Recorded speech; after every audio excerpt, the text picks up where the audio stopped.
Good morning everyone. देखिए dear students, जैसा आप सबको पता है कि आज हमारा जो पूरा विश्व है एक बहुत बड़े संकट के दौर से गुजर रहा है और जिसके चलते हमारे देश में 21 दिन का लॉकडाउन है। प्यारे बच्चों, आपके स्कूल कॉलेज काफ़ी समय से बंद हो चुके हैं और रिक्वेस्ट की जा रही है कि आप घर पे रहिए क्योंकि ज़िंदगी ज़रूरी है, बाकी चीज़ें चलती रहेगी। प्यारे बच्चों, आपकी पढ़ाई का नुकसान ना हो इसके लिए हमसे जितनी कोशिश होगी उतनी आप तक वीडियोज हम पहुंचाते रहेंगे। ये जो वीडियो है हमारे ये 11th क्लास की फिजिक्स का है। वैसे तो ये चैनल प्यारे बच्चों ग्रेजुएशन और पोस्ट ग्रेजुएशन के बच्चों के लिए है, लेकिन अभी 11th के बच्चे भी घर पे हैं, 12th के बच्चे भी घर पे हैं, सभी बच्चे घर पे बैठे हैं। तो इस चैनल पे जब तक ये लॉकडाउन रहेगा हम कोशिश करेंगे आपको हर रोज़ 1 या 2 वीडियो 11th 12th के और 9th 10th के भी मिलते रहें। और आप बच्चों हमारे जो ग्रेजुएशन और पोस्ट ग्रेजुएशन के जो भी वीडियो हैं, आप कोई भी वीडियो देख लीजिए। किसी भी वीडियो में हमने किसी से रिक्वेस्ट नहीं की है कि आप इसको लाइक करिए, शेयर करिए या सब्सक्राइब करिए। प्यारे बच्चों, यहाँ पर मैं और भी वीडियोज़ में मैंने आपको बताया है कि आप लाइक करें या ना करें, सब्सक्राइब करें या ना करें, लेकिन जो भी आपके साथी हैं, जो भी आपके ऐसे नोन हैं जो 11th 12th 9th 10th में हैं या BSc MSc में हैं, उन तक ये वीडियो ज़रूर पहुँचिए ताकि उनके भी समय का सदुपयोग हो सके। और प्यारे बच्चों, प्लीज़ घर पे रहिए। डियर स्टूडेंट, इन वीडियो को देखने का आपका जो तरीका है वो क्या रहेगा कि आपको एक पेन और कॉपी साथ लेके बैठना पड़ेगा। और अगर आप इसके साथ कोई रेफरेंस बुक लेना चाहें तो NCERT की आपकी बुक है, उसको आप साथ ले सकते हैं। NCERT फिजिक्स का जो तीसरा चैप्टर है motion in a straight line, प्यारे बच्चों मैं वहाँ से स्टार्ट कर रहा हूँ क्योंकि तीसरे के बाद फिर जो चौथा चैप्टर है, पांचवा, ये आपस में कनेक्टेड है, इसलिए हमने 3rd चैप्टर से शुरुआत की है। और प्यारे बच्चों, हमारा जो चैप्टर है motion in a straight line, उसमें जो पहला टॉपिक हम करा रहे हैं, क्योंकि आपने 10th क्लास तक फिजिक्स पढ़ी है, अब 11th क्लास में होते हैं तो हमें ये पता होना चाहिए कि फिजिक्स किस चीज़ के बारे में है और ये हमारा चैप्टर जो है किस चीज़ के बारे में है। तो इस वीडियो में हम आपको इंट्रोड्यूस कराएंगे कि इस चैप्टर में एक्चुअल में हम पढ़ने क्या वाले हैं। तो शुरू करते हैं प्यारे बच्चों। But again I am requesting, घर पे रहिए, बार बार हाथ धोते रहिए। देखिए प्यारे बच्चों, फिजिक्स का जो बहुत पुराना नाम था वो था नेचुरल फिलॉसफी, यानी न्यूटन सर ने जब पढ़ा था तो उस समय इसका नाम फिजिक्स नहीं था, इसका नाम था बच्चों नेचुरल फिलॉसफी। तो फिजिक्स का जो शुरू में अरिस्टोटल सर ने प्रिंसिपल्स दिए, फिर उसको आगे हम बढ़ाते गए न्यूटन सर, फिर इस तरह से फिजिक्स में एक परंपरा सी बनती चली गई। और बीच बीच में एक बार तो ऐसा समय आ गया था जब ये लोग कहने लगे थे कि फिजिक्स में जो कुछ सीखना है वो हम सीख चुके हैं और फिजिक्स में जितना हमें गहरे जाना था हम जा चुके हैं। लेकिन सन 1900 में एक ऐसा फिनोमेना हुआ जिसको एक्सप्लेन, फिनोमेना तो पहले से था लेकिन उसको एक्सप्लेन नहीं कर पा रहे थे। सन 1900 में उसको एक्सप्लेन किया गया और जैसे ही उसे एक्सप्लेन किया एक नई फिजिक्स की ब्रांच शुरू हुई और फिर से पूरा का पूरा समझ लीजिए लगभग हमारे 80 से 90 साल 1900 के बाद के फिर से फिजिक्स में बहुत ज़्यादा काम हुआ। तो प्यारे बच्चों, 1900 से पहले की जो फिजिक्स है उसे हम कहते हैं क्लासिकल फिजिक्स।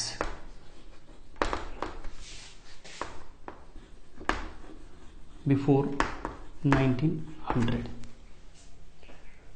और इसके जो पार्ट्स हैं क्लासिकल फिजिक्स के, वो है प्यारे बच्चों, यानी 1900 से पहले की जो फिजिक्स है इसमें जो जो हम पढ़ चुके थे 1900 से पहले तक, जो इसमें डेवलपमेंट हो चुके थे, एक इस फिजिक्स का पार्ट है प्यारे बच्चों क्लासिकल मैकेनिक्स।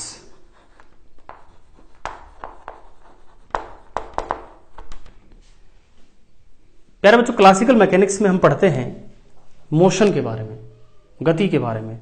कोई भी ऑब्जेक्ट मूव करता है, कार चलती है, बंदूक से गोली चलती है, एक पक्षी उड़ता है, हमारे ग्रह सूर्य के चारों ओर चक्कर लगाते हैं, हमारा पूरा सूर्य जो है वो गैलेक्सी के सेंटर के चारों ओर चक्कर लगाता है। ये सारी चीजें, जितना भी मोशन है, ये हम बच्चों क्लासिकल मैकेनिक्स में पढ़ते हैं। इसका बच्चों सेकंड पार्ट है इलेक्ट्रोडायनामिक्स। बच्चों 10th क्लास में आपने पढ़ा होगा चार्ज के बारे में, positive charge, negative charge, electric current, Ohm's law, magnetic effect, वो हम इस इलेक्ट्रोडायनेमिक्स में पढ़ते हैं प्यारे बच्चों। डियर स्टूडेंट, ये थोड़ा बहुत आपने 10th में पढ़ा है, इसके बारे में आपने थोड़ा बहुत 9th में पढ़ा होगा। वेलोसिटी, स्पीड, एक्सेलरेशन, ये सारी चीजें क्लासिकल मैकेनिक्स में आती हैं। एक पार्ट होता है प्यारे बच्चों इसका ऑप्टिक्स। ये आपने 10th क्लास में पढ़ा है। Lens, mirror, prism, glass slab, reflection, refraction, वो सारा ऑप्टिक्स में आता है। एक इसका पार्ट है प्यारे बच्चों थर्मोडायनेमिक्स।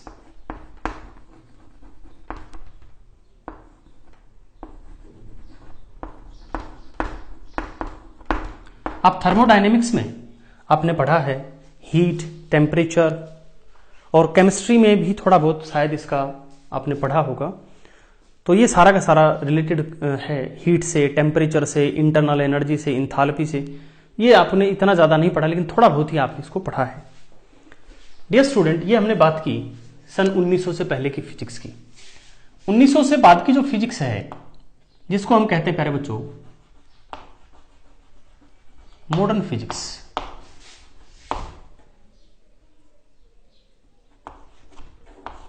तो आफ्टर 1900, डियर स्टूडेंट, इसका एक बहुत ही महत्वपूर्ण जो पार्ट है, जिसने पूरे मानव जाति के लिए क्रांति का काम किया, वो है क्वांटम मैकेनिक्स।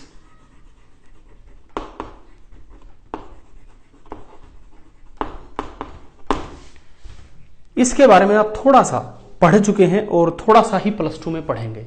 आपने एटम्स पढ़े होंगे, एटम्स में बोहर मॉडल और दूसरे मॉडल पढ़े होंगे, उसमें जरा सा टच है क्वांटम का, लेकिन वो क्वांटम नहीं है। +2 में थोड़ा बहुत आएगा, ये आप ज्यादा डिटेल से नहीं पढ़ पाएंगे।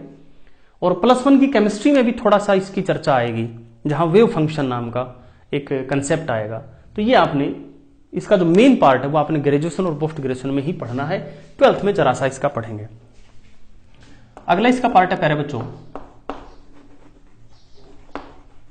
Theory of relativity.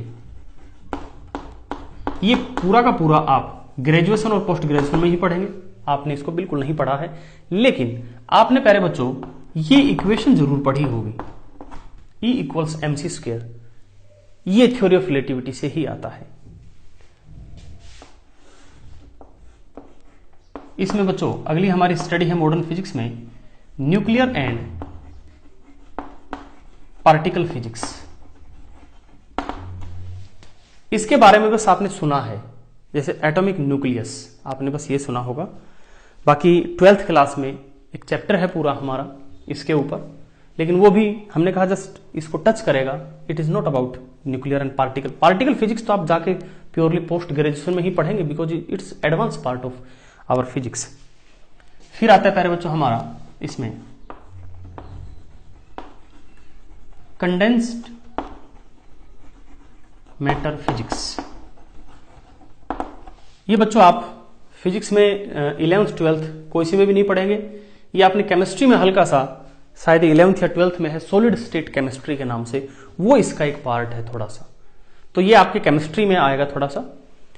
और इसके बाद एकदम प्योरली एडवांस जो फिजिक्स का पार्ट है, that is statistical mechanics.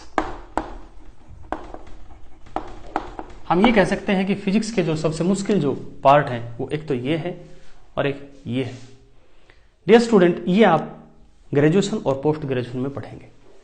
So dear student, जैसा आपको पता लगा कि फिजिक्स के हमने लगभग 2 हिस्से किए, एक क्लासिकल फिजिक्स, एक मॉडर्न फिजिक्स। मॉडर्न फिजिक्स को कई बार क्वांटम फिजिक्स भी कहते हैं। तो 11th में हमने बच्चों ये पढ़ना है। एक तो ये पूरा पढ़ा जाएगा 11th में, और एक ये पढ़ा जाएगा। ये 11th का काम है आपका। ये 12th में पढ़ेंगे आप, और इनका थोड़ा थोड़ा हिस्सा, थोड़ा सा इसका, थोड़ा सा इसका, थोड़ा सा इसका केमिस्ट्री में, ये आप 12th क्लास में पढ़ेंगे। चलिएगा, तो प्यारे बच्चों हमारा जो चैप्टर है motion in a straight line, जिसके बारे में मैंने टॉपिक का नाम दिया है इंट्रोडक्शन टू रेक्टिलिनियर मोशन, वो इसके बारे में है, about classical mechanics. Dear students,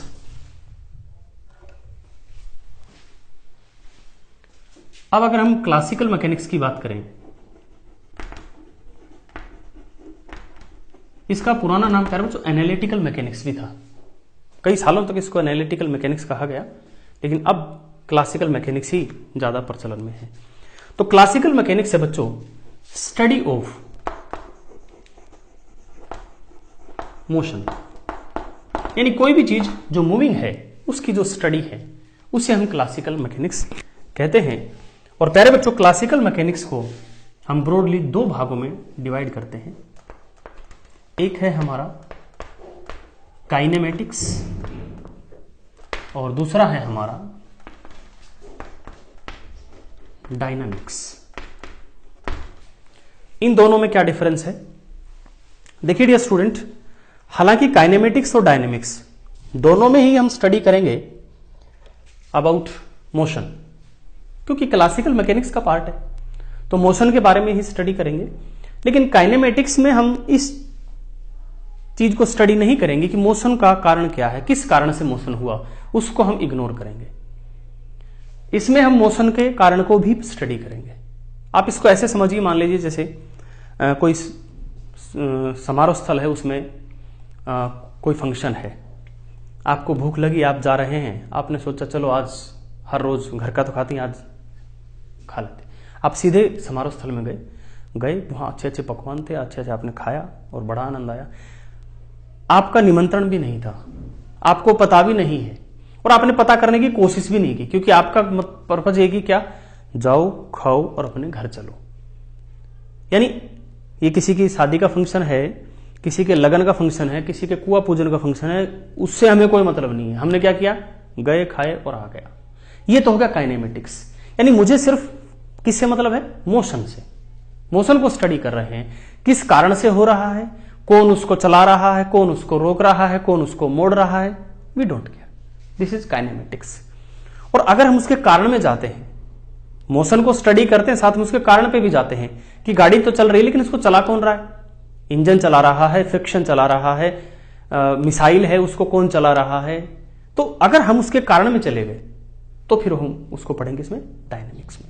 जैसे प्यारे बच्चे चौक है, ठीक है, ये गिरा, ये यहां से यहां तक कितनी देर में पहुंचा, वो हम यहां पढ़ेंगे। और प्यारे बच्चों यहां पढ़ेंगे कि इसको नीचे किसने खींचा, अर्थ ने खींचा, वो हम यहां पढ़ेंगे।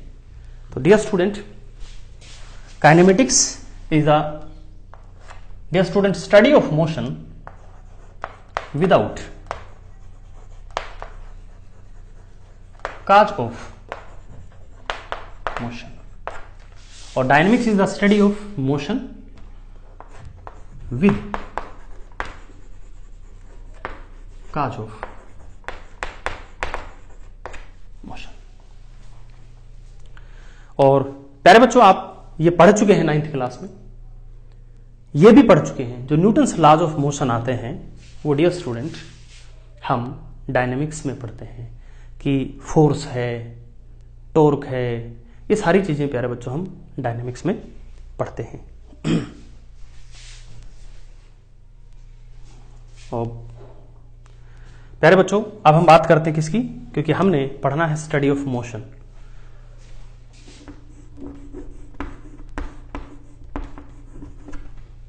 Dear student, motion is actually classified into 3 types. एक मिनट थोड़ा होल्ड करिएगा, क्योंकि मैं एक्टिविटी से ही समझा देता हूं आपको।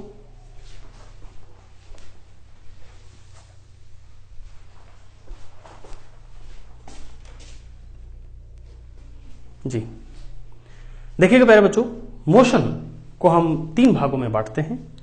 एक होता है हमारा रेक्टिलिनियर, एक होता है हमारा रोटेशनल, और एक होता है हमारा प्यारे बच्चों वाइब्रेशनल। हम मोशन को इस तरह 3 भागों में बांटते हैं। डियर स्टूडेंट, रेक्टिलिनियर मोशन वो मोशन है जो सीधी लाइन में हो। जैसे मान लीजिए एक ट्रेन है, बिल्कुल सीधी चल रही है पटरी के ऊपर, एक कार है बिल्कुल सीधी चल रही है रोड के ऊपर, एक हमारे पास मान लीजिए ये चौक है, जैसे हमने इसको किया ये बिल्कुल सीधा आया, इसे कहते हैं हम क्या, रेक्टिलिनियर मोशन। फिर आता है बच्चों रोटेशनल मोशन, ये हमारा रोटेशनल मोशन है। ठीक है, ये जो फुटबॉल है अपने एक्सिस पे घूम रहा है, this is it's rotational motion. और तीसरा है प्यारे बच्चों हमारा वाइब्रेशनल मोशन। वाइब्रेशनल मोशन जैसे भूकंप होता है, वो एक वाइब्रेशनल मोशन होता है। हमारे घर में हमने चिमटा देखा होगा, आप चिमटे को पकड़ के उसको ऐसे करिए, उसके जो प्रोंग है ऐसे वाइब्रेट करेंगे, वाइब्रेशनल मोशन है। मोबाइल फोन जब वाइब्रेशनल मोड में होता है तो वाइब्रेशनल मोशन होता है। नाउ डियर स्टूडेंट, हमारा जो थर्ड चैप्टर है एनसीईआरटी का, उसमें हम ये पढ़ने वाले हैं rectilinear motion and without cause of motion. तो आप ये कह सकते हैं कि हम काइनेमेटिक्स शुरू करने वाले हैं, आप ये भी कह सकते हो, या आप कह सकते हो कि हम motion in a straight line पढ़ने वाले हैं, या आप कह सकते हो कि हम रेक्टिलिनियर मोशन पढ़ने वाले हैं। इसीलिए हमने चैप्टर का जो ये लेक्चर है इसका नाम दिया है इंट्रोडक्शन टू रेक्टिलिनियर मोशन।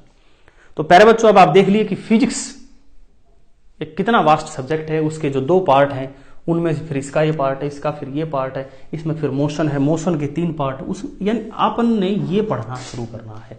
तो पूरे फिजिक्स की जो स्कीम है वहां पर हमारा जो ये चैप्टर है कहां स्टैंड करता है वो हमें पता लगा।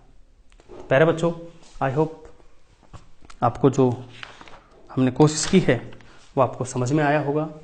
जो ग्रेजुएशन और पोस्ट ग्रेजुएशन के बच्चे हैं वो क्या करते हैं, जैसे मैं क्या करता हूं, मैं आगे से हट जाता हूं, फिर वो बच्चे स्क्रीनशॉट लेते हैं। तो आप भी इसका स्क्रीनशॉट ले लीजिए और कहीं भी आपका कोई पॉइंट छूट गया है तो उसको आप नोट कर लीजिएगा और अपने नोट्स बनाइएगा बड़े सुंदर सुंदर तरीके से। और प्यारे बच्चों, फिर से आपसे रिक्वेस्ट है, लॉकडाउन के नियमों का पालन करिए, घर से बाहर मत निकलिए। जैसे ही आप घर में आते हैं, बाहर से कोई भी जरूरी काम करके, आपके पिताजी, आपके माता जो भी हैं आते ही उनसे कहिए हाथ धोइए, और दरवाजे के जो हैंडल हैं ध्यान रखिए उनको सब खोलते हैं, उनको बार बार सैनिटाइज करते रहिएगा।